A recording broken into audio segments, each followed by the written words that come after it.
नमस्कार, न्यूज 4.0 में आप सभी का स्वागत है। मैं हूं आपके साथ पूर्णिमा मिश्रा। मेरे साथ मौजूद हैं शिखा, अंजनी और आयुष।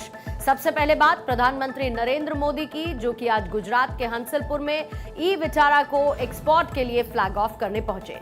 ये मारुति की पहली इलेक्ट्रिक कार है। ये गाड़ी पूरी तरीके से भारत में बनी है और इसे 100 से ज्यादा देशों जैसे कि यूरोप और जापान में निर्यात किया जाएगा।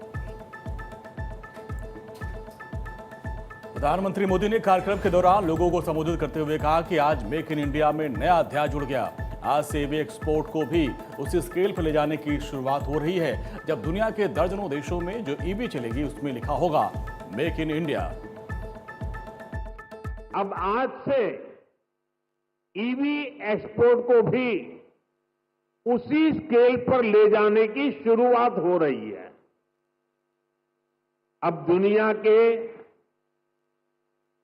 दर्जनों देशों में जो ईवी चलेगी उसमें लिखा होगा मेड इन इंडिया।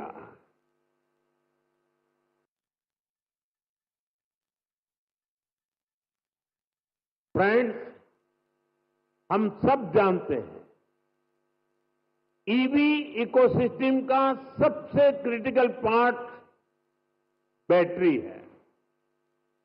कुछ साल पहले तक भारत में बैटरी पूरी तरह इंपोर्ट होती थी।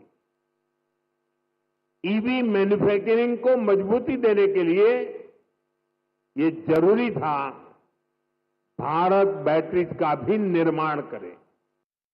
प्रधानमंत्री मोदी ने कहा कि आज सुजुकी भारत में मैन्युफैक्चरिंग कर रही है और यहां पर बनी गाड़ियां वापस जापान को एक्सपोर्ट की जा रही है। ये भारत और जापान के रिश्तों की मजबूती का प्रतीक तो है ही, साथ ही भारत को लेकर के ग्लोबल भरोसे को भी ये दर्शाता है। आज आप देखिए,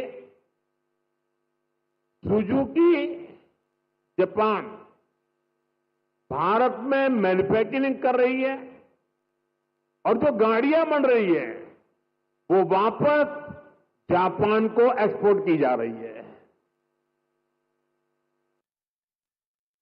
ये जापान और भारत के रिश्तों की मजबूती तो है ही, भारत को लेकर ग्लोबल कंपनियों के भरोसे को भी ये आपके सामने प्रस्तुत करता है। एक तरह से मारुति सुजुकी जैसी कंपनियां मेक इन इंडिया की ब्रांड एम्बेसडर बन चुकी हैं। लगातार 4 साल से मारुति भारत की सबसे बड़ी कार एक्सपोर्टर है। इस कार में 49 किलोवाट आवर और 61 किलोवाट आवर के 2 बैटरी पैक ऑप्शन मिलेंगे। कंपनी का दावा है कि कार एक बार फुल चार्ज करने पर 500 किलोमीटर से ज्यादा चलेगी। इलेक्ट्रिक एसयूवी का प्रोडक्शन फरवरी 2025 से Suzuki motor Gujarat private limited के प्लांट में हो चुका है। हिंद महासागर में भारत की ताकत और ज्यादा बढ़ गई है। आंध्र प्रदेश के विशाखापत्तनम स्थित बेस में डॉकयार्ड में अत्याधुनिक project 17A multi mission stealth frigate Udaygiri और हिमगिरी नौसेना में कमीशन हुए। रक्षा मंत्री राजनाथ सिंह युद्धपोत उदयगिरी और हिमगिरी के समारोह में उसके कमीशनिंग प्रोग्राम में शामिल हुए। उदयगिरी और हिमगिरी भारतीय नौसेना के नवीनतम आधुनिक प्रोजेक्ट 17A से आते हैं। इनका जल वातावरण ऐसा इसका पहला अवसर है जब 2 अलग अलग शिपयार्ड में निर्मित 2 अग्रिम जो पंक्ति के सतही लड़ाकू जहाजों में से एक का कमीशनिंग किया जा रहा है और ये समारोह जिसमें रक्षा मंत्री राजनाथ सिंह पहुंचे।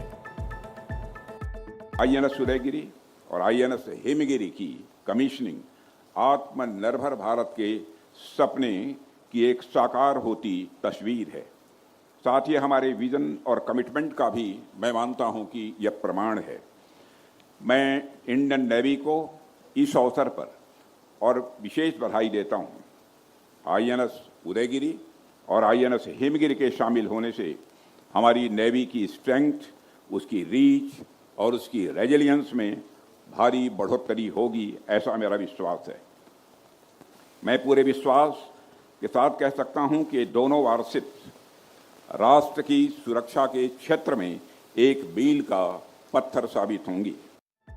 नौसेना ने सोशल मीडिया मंच पर एक पोस्ट में कहा है कि 2 अत्याधुनिक लड़ाकू जहाज भारतीय नौसेना के बेड़े में शामिल हो गए हैं, जो समुद्र में भारत की ताकत को और ज्यादा मजबूत करेंगे। आईएनएस उदयगिरी हिमगिरी प्रोजेक्ट 17 शिवालिक श्रेणी के जहाज का नया वर्जन है और दोनों जहाजों में डिजाइन, स्टेल्थ, हथियार और सेंसर प्रणालियों में बहुत अहम सुधार शामिल हैं। उदयगिरी प्रोजेक्ट 17A युद्धपोत का दूसरा जहाज है और इसका निर्माण मुंबई स्थित Mazagon dock ship builders limited में किया गया। उत्तर प्रदेश सरकार की तरफ से रोजगार महाकुंभ का आयोजन किया जा रहा है। 3 दिन तक चलने वाले रोजगार महाकुंभ 2025 का सीएम योगी आदित्यनाथ ने उद्घाटन किया। कार्यक्रम के दौरान सीएम योगी ने कहा कि प्रदेश में काम करने वाले हर एक युवा को न्यूनतम वेतन की गारंटी दी जाएगी। कोई भी कंपनी या फिर नियोक्ता कर्मचारी का शोषण नहीं कर पाएगा। सीएम योगी आदित्यनाथ ने कहा कि नियुक्ति देने वाली कंपनियां अपने कर्मचारियों को न्यूनतम वेतन सुनिश्चित करेंगी, जबकि इसके अतिरिक्त चार्जेस की जिम्मेदारी सरकार उठाएगी। मुख्यमंत्री ने साफ कहा कि यह व्यवस्था युवाओं को सम्मानजनक रोजगार, नौकरी की सुरक्षा और उनके अधिकारों की रक्षा सुनिश्चित करेगी। युवा अपार ऊर्जा का स्रोत है और यह उत्तर प्रदेश का सौभाग्य है कि अगर दुनिया के अंदर सबसे बड़ी युवा आबादी भारत के अंदर है, तो भारत में सबसे बड़ी युवा आबादी उत्तर प्रदेश के अंदर है। ये सभी युवा आबादी जहां किसी भी क्षेत्र में उसे अवसर मिला है, उसने अपनी प्रतिभा और अपनी सामर्थ्य का लोहा उस जगह को, उस उद्यम को, उस क्षेत्र को लाभान्वित करने में लगाया है। और यही कारण है कि आज यूपी के इन युवाओं, यूपी की इस प्रतिभा और इस सामर्थ्य की मांग न केवल देश के अंदर बल्कि दुनिया के तमाम अन्य देशों में भी हो रही है। सीएम ने कहा है कि युवाओं को अपार ऊर्जा का स्रोत बताते हुए कहा कि उत्तर प्रदेश की सबसे बड़ी युवा आबादी इस राज्य के लिए सौभाग्य है। उन्होंने कहा कि आज उत्तर प्रदेश की प्रतिभा की मांग देश दुनिया में हो रही है और जो प्रदेश कभी रोजगार के लिए पलायन का दर्द झेलता था, आज वही रोजगार उपलब्ध करवा रहा है। 3 दिन का रोजगार महाकुंभ 26 से 28 अगस्त तक चलेगा, जिसमें अलग अलग क्षेत्रों की कंपनियां युवाओं को नौकरी के अवसर देंगी। कार्यक्रम का मकसद युवाओं को उनकी योग्यता के अनुसार रोजगार से जुड़ना, उनकी प्रतिभा को वैश्विक मंच पर पहचान दिलाना। मध्य प्रदेश की मोहन यादव सरकार का बड़ा फैसला, पुलिसकर्मियों को विवेचना के लिए मिलेंगे टैबलेट्स। 75 करोड़ में 1732 टैबलेट खरीदने की मंजूरी मिली है। 1 कोर्ट 1 प्रोसिक्यूटर से 610 पद भरे जाएंगे। हर कोर्ट में पब्लिक प्रोसिक्यूटर भी होगा। थर्मल पावर में बिजली प्रोडक्शन के लिए कोयला कम नहीं होगा। गांव में 100 मेगावाट के सोलर, 60 मेगावाट के विंड एनर्जी प्लांट लगेंगे। ये फैसला लिया गया है और कई महत्वपूर्ण फैसले मध्य प्रदेश की मोहन यादव सरकार की तरफ से लिए गए हैं।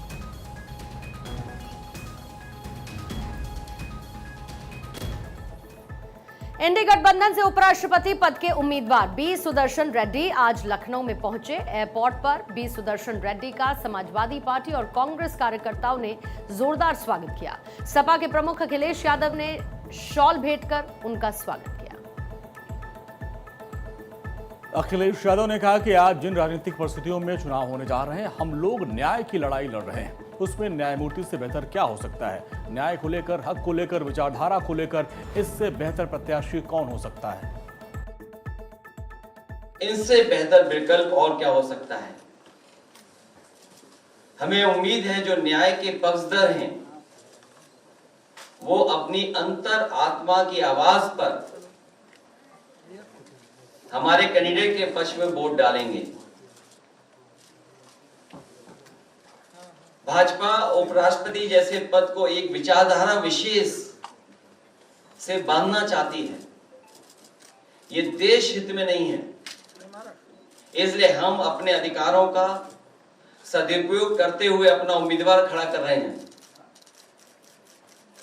बात हार या जीत की नहीं है, सिद्धांत की भी है और हमें पूरा भरोसा है कि जिस समय अंतर आत्मा के माध्यम से वोट पड़ेगा, समाजवादी पार्टी अध्यक्ष ने कहा कि हमें उम्मीद है जो न्याय के पक्षधर हैं वो अपनी अंतरात्मा की आवाज पर हमारे कैंडिडेट के पक्ष में वोट डालेंगे। बीजेपी उपराष्ट्रपति जैसे पद को एक विचारधारा विशेष से बांधना चाहती है और ये देश हित में नहीं है। उपराष्ट्रपति पद के उम्मीदवार इंडिया ब्लॉक से बी सुदर्शन रेड्डी ने कहा, प्रतिपक्ष ने मुझ पर विश्वास जताकर मुझे उम्मीदवार चुना, इसके लिए बहुत आभारी हूं। मुझे मालूम है कि जो लोग इंडिया गठबंधन में नहीं है वो भी आगे आ रहे हैं। अभी आप लोगों को तो मालूम है, प्रतिपक्ष दल ने मुझ पर विश्वास रखकर मुझे उम्मीदवार चुन लिए गए हैं और मैं इसके लिए बहुत बहुत आभारी हूं। आम आदमी पार्टी के नेता सौरभ भारद्वाज के घर पर ईडी ने छापेमारी की है। कहा यह जा रहा है कि ईडी की रेड हॉस्पिटल कंस्ट्रक्शन घोटाले मामले में की गई। पूर्व स्वास्थ्य मंत्री सौरभ भारद्वाज और सत्येंद्र जैन इस मामले में जांच के दायरे में हैं। इसे लेकर ईडी ने अपनी ECIR दर्ज की। ईडी की रेड के बाद आम आदमी पार्टी नेताओं ने केंद्र सरकार पर हमला बोला और इसे झूठा और निराधार बताया है। ईडी की रेड को लेकर आप सांसद संजय सिंह ने कहा कि सौरभ भारद्वाज के खिलाफ दर्ज मुकदमा झूठा निराधार है और जिस समय ईडी ने मामला दर्ज किया था उस समय वो मंत्री थे ही नहीं। सौरभ भारद्वाज आम आदमी पार्टी के दिल्ली प्रदेश के अध्यक्ष और पूर्व मंत्री हैं। उनके ऊपर आज ईडी ने छापा मारा है। सौरभ भारद्वाज पे जो मामला बनाया गया है वो पूरी तरीके से निराधार, झूठा और बेबुनियाद है। और ये बात मैं इसलिए कह रहा हूं कि जो ये केस बनाया गया है उस वक्त सौरभ भारद्वाज मंत्री ही नहीं थे। तो एक झूठा और बेबुनियाद केस बना के सौरभ भारद्वाज को फंसाने की कोशिश की जा रही है। और हम सब ने देखा कि कैसे सत्येंद्र जैन के मामले में 3 साल तक उनको जेल में रखने के बाद सीबीआई ने कह दिया उनके खिलाफ कोई सबूत नहीं। इसके साथ ही आम आदमी पार्टी नेता आतिशी ने भी ईडी की रेड को लेकर के बीजेपी पर निशाना साधा। उन्होंने कहा कि सत्येंद्र जी को भी 3 साल जेल में रख करके आखिरकार सीबीआई और ईडी को क्लोजर रिपोर्ट देनी पड़ गई और इससे ये साफ होता है कि आम आदमी पार्टी नेताओं पर लगाए गए जितने भी केसेस हैं सिर्फ झूठे हैं। सौरभ भारद्वाज जी के घर पर फर्जी ईडी की रेड की गई है। ये रेड 100% फर्जी क्यों है? क्योंकि जिस समय का ये मामला है, जब अस्पतालों के निर्माण का ये फैसला हुआ, तब सौरभ भारद्वाज जी मंत्री ही नहीं थे। अस्पताल कंस्ट्रक्शन पर घोटाले में करीब 5,590 करोड़ के आरोप हैं। साल 2018-19 में दिल्ली सरकार ने 24 अस्पतालों के कंस्ट्रक्शन के लिए 5,590 करोड़ के प्रोजेक्ट मंजूर किए। 6 महीने में ICU अस्पताल बनना था, लेकिन 3 साल बाद भी काम अधूरा रहा। कई प्रोजेक्ट्स में गंभीर अनियमितताओं के भी आरोप लगे हैं। ठीक मेरे पीछे जो आप ये Parnika commercial and state private limited देख रहे हैं, यहाँ पर इस वक्त ईडी की जो रेड है वो चल रही है। दरअसल आम आदमी पार्टी के जो नेता हैं सौरभ भारद्वाज और पूर्व मंत्री हैं, उनके 13 ठिकानों पर इस वक्त जो ईडी है वो रेड कर रही है। पूरा जो मामला है वो एक घोटाले से जुड़ा हुआ है और ये घोटाला जो स्वास्थ्य ढांचे की परियोजना है उससे जुड़ी हुई है। इस पूरे मामले को लेकर पहले एंटी करप्शन ब्यूरो ने 5,590 करोड़ रुपए का जो घोटाला है उसके तहत ये मामला दर्ज किया था। बाद में ईडी ने भी FIR दर्ज की थी और अब इसी मामले को लेकर जो ईडी है वो देश की राजधानी दिल्ली में अलग अलग जगह रेड कर रही है। अगर हम बात करें तो इस वक्त ईडी की जो रेड है वो 13 ठिकानों पर चल रही है। साथ ही आम आदमी पार्टी के जो नेता सौरभ भारद्वाज हैं उनके घर पर भी ईडी की जो रेड है वो चल रही है। देखना दिलचस्प होगा कि जब ईडी की रेड खत्म होती है तो क्या कुछ निकलकर सामने आता है। वीडियो जर्नलिस्ट मोहित के साथ मैं इंदर यादव, भारत 24 दिल्ली।